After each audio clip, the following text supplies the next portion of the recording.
¿Cuántos tenemos dificultades? El que diga esta noche que no ha tenido una dificultad nunca, que no tiene ahora mismo, está mintiendo. Porque así usted tenga un dolorcito, ya eso es una dificultad de salud. De pronto no es un problema. A veces confundimos problema con dificultad.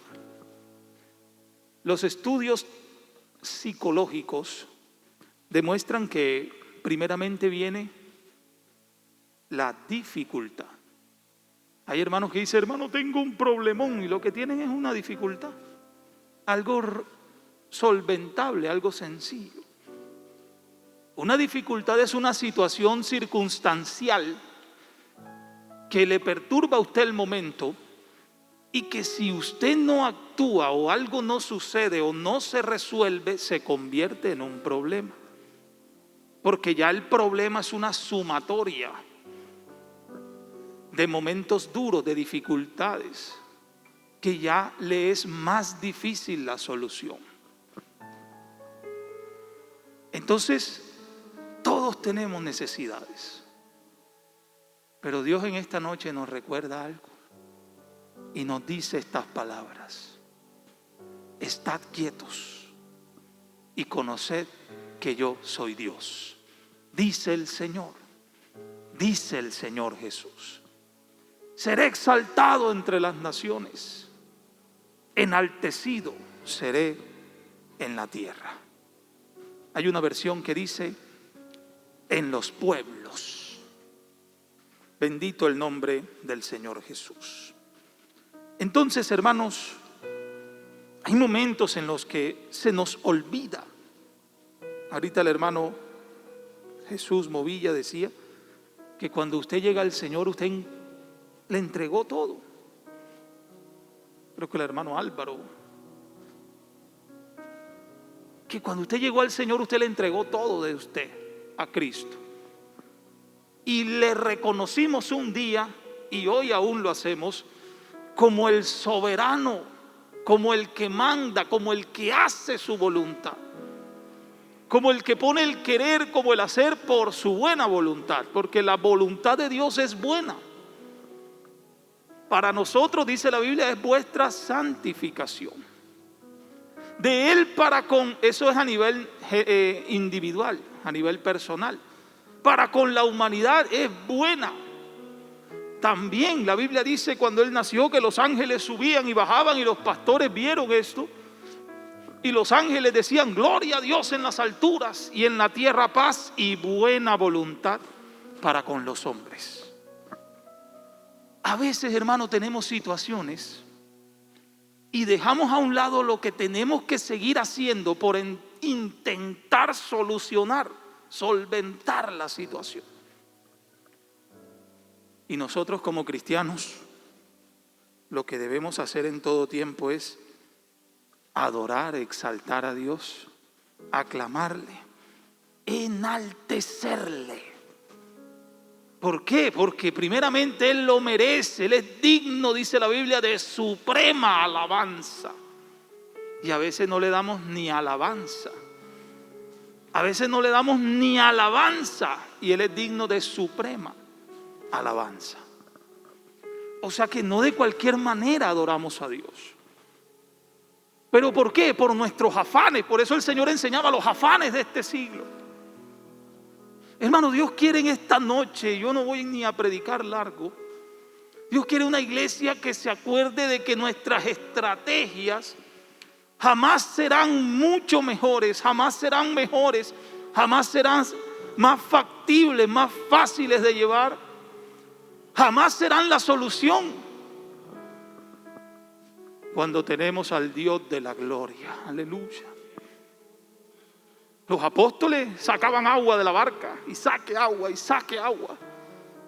Y la Biblia enseña que la barca se anegaba, se hundía, hasta que alguno de ellos dice: el Señor está durmiendo allá en la popa, sobre un cabezal, una almohada, una tela llena de aserrín, un almohadín.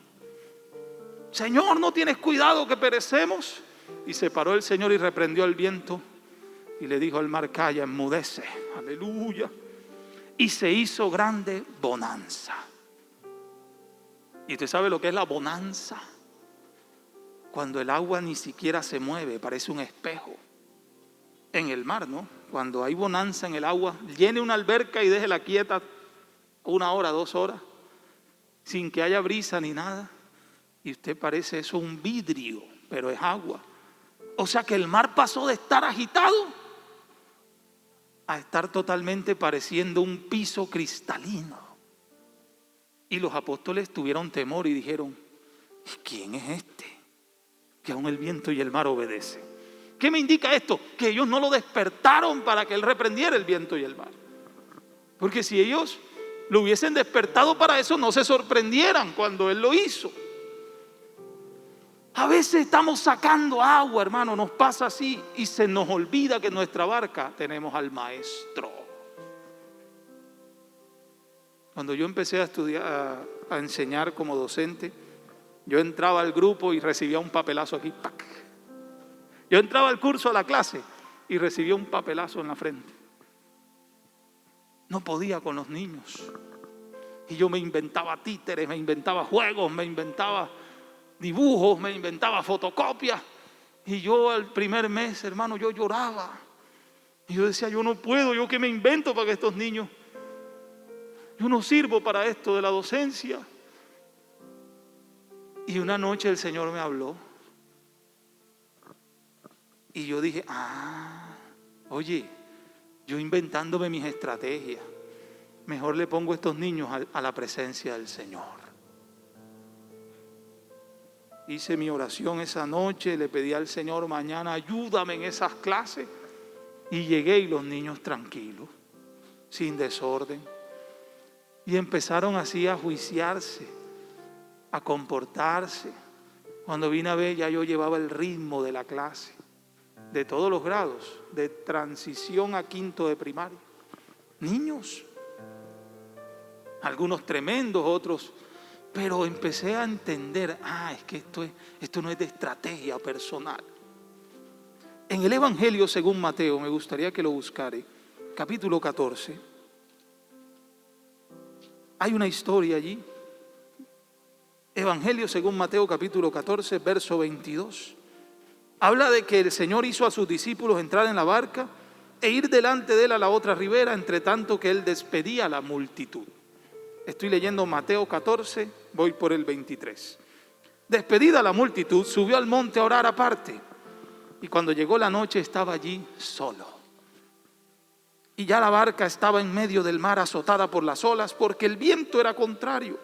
Mas a la 4ª vigilia de la noche, Jesús vino a ellos andando sobre el mar. Y los discípulos viéndole andar sobre el mar, se turbaron diciendo: un fantasma, y dieron voces de miedo. Escuche palabra de Dios. Pero enseguida Jesús les habló y diciendo: tened ánimo, soy yo, no temáis.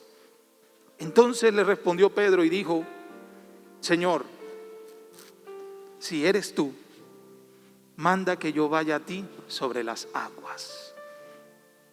Pedro le puso una prueba al maestro. Pedro dijo: si eres tú, entonces yo puedo caminar sobre las aguas. Si de verdad eres tú, maestro, porque acuérdese que en esa época no había celulares. Hoy uno hace así y ya tiene luz. En esa época no. No había ese tipo de linternas. No podían ver en medio de la noche, 4ª vigilia, madrugada, de 3 en adelante de la mañana. Y el Señor le dijo: ven, dice el verso 29, que el Señor le dijo: ven, camina. Y descendiendo Pedro de la barca, andaba sobre las aguas para ir a Jesús. Nosotros en este camino llamado Evangelio vamos caminando para llegar a Jesús. Por eso el apóstol habla de que nosotros debemos poner los ojos ¿en quién? Puestos los ojos en Jesús. ¿Quién es Jesús? El autor y consumador de la fe.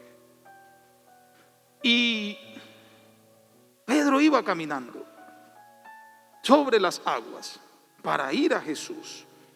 Pero al ver el fuerte viento, pasémoslo a vida actual, vamos en el Evangelio, vamos mirando a Jesús y deberíamos ir haciendo lo que el salmista declara ya en el Salmo 46, lo que Dios le dice al pueblo que haga. Estad quietos y conoced que yo soy Dios. Dice el Señor, seré exaltado entre las naciones y enaltecido en medio de los pueblos. O sea que la labor del que busca de Dios, del que conoce a Dios, porque Él dice, conoced que yo soy Dios. ¿Cuántos conocemos quién es Dios? Poquitos. Conocemos a Dios. Ahora viene a alabarle por lo que Él es. Por eso Pablo regaña a la iglesia en Roma y le dice, porque habiendo conocido a Dios, no le glorificaron como a Dios, ni le dieron gracias, sino que se envanecieron en sus razonamientos y su necio corazón fue entenebrecido. Oiga, qué triste. Entonces Pedro va sobre las aguas, va mirando al Señor, vamos nosotros sobre este camino llamado Evangelio, vamos mirando a Cristo, puestos los ojos en Jesús. Y como el Señor advirtió y dijo, en el mundo tendréis ¿qué? Aflicciones. ¿Pero qué? Confiad. Yo vencí al mundo. Oh, aleluya. También dijo, he aquí yo os envío como corderos en medio de lobos. Por eso manda que seamos prudentes como serpientes y mansos como palomas. Oiga, qué interesante. Pero Pedro, al ver el fuerte viento, es decir, quitar la mirada de Jesús y empezar a ver las dificultades, los problemas, las circunstancias, la enfermedad, el dilema, la necesidad. Dice la Biblia que, pero al ver el fuerte viento, tuvo miedo. Y el Señor ya más adelante les enseña por eso, no se turbe vuestro corazón, ni tenga miedo. Creed en Dios, creed también en mí. Aleluya. Oh, bendito el Señor. Tuvo miedo. Y comenzando a hundirse, dio voces, ojo, diciendo, Señor, sálvame. Y yo hago una pregunta. ¿Pedro no era pescador? ¿Era pescador? Con Andrés, Jacobo, Juan. Ellos eran pescadores. Yo no conozco un pescador que no sepa nadar. Ellos saben nadar. Hermano, Pedro podía devolverse a la barca de espalditas, de perrito, de flechita. Pedro se sabía los movimientos de las tormentas, de los mares. Pedro sabía nadar en agua revuelta, en agua tranquila. Pedro sabía todas esas artimañas de un pescador.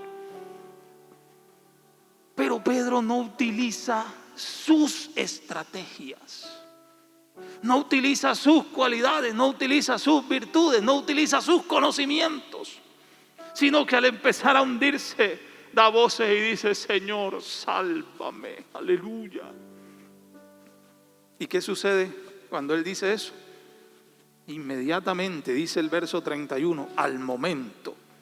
Hay una versión que dice al instante, hay otra que dice inmediatamente. Jesús, extendiendo la mano, asió de él, lo sacó del agua, lo subió a la barca y le dijo, hombre de poca fe, ¿por qué dudaste? O sea que el regaño de Jesús a Pedro no era porque gritó, Señor, sálvame, era porque dejó de ver al maestro.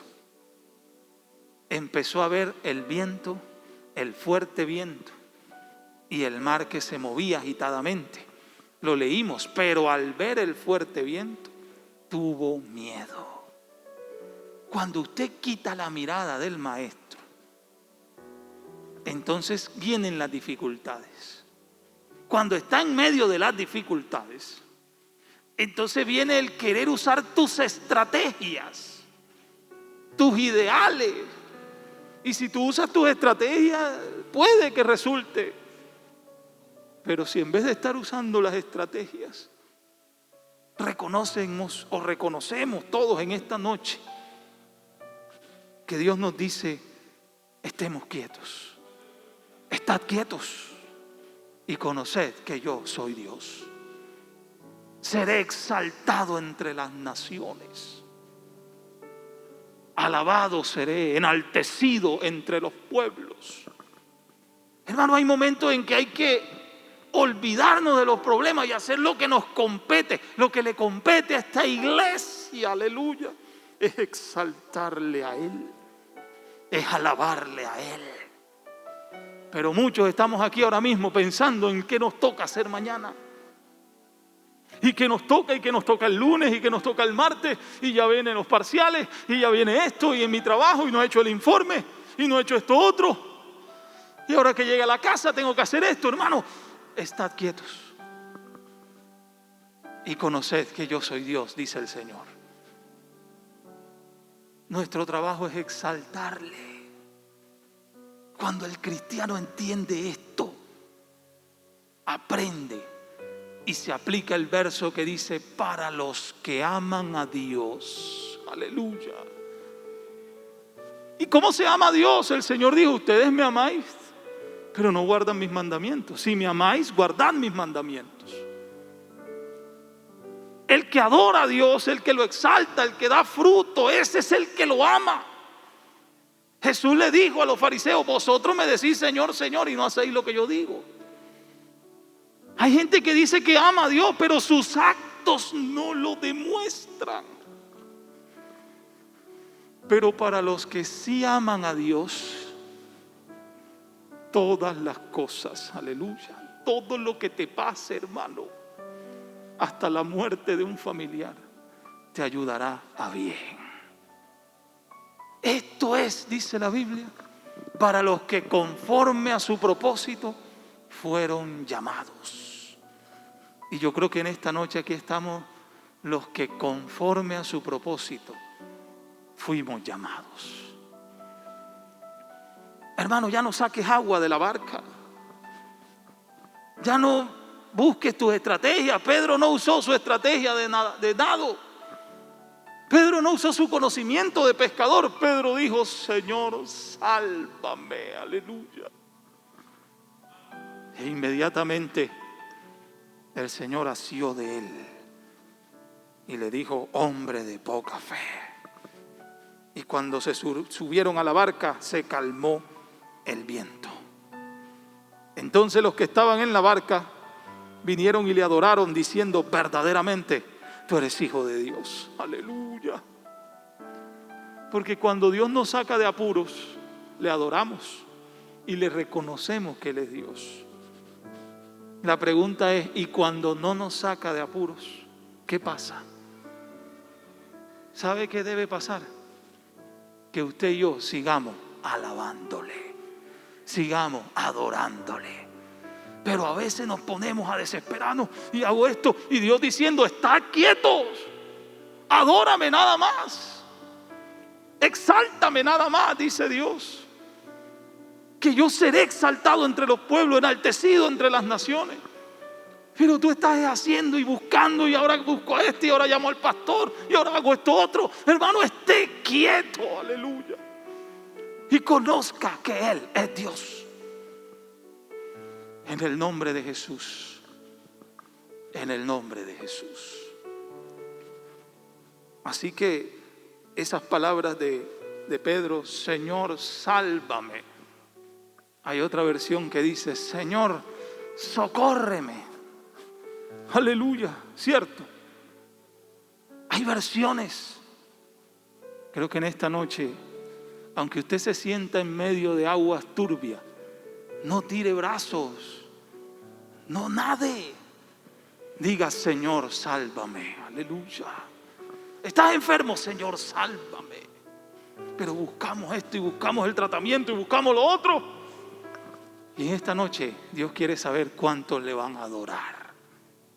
¿Cuántos le vamos a adorar? Vamos a adorar al Señor, hermano.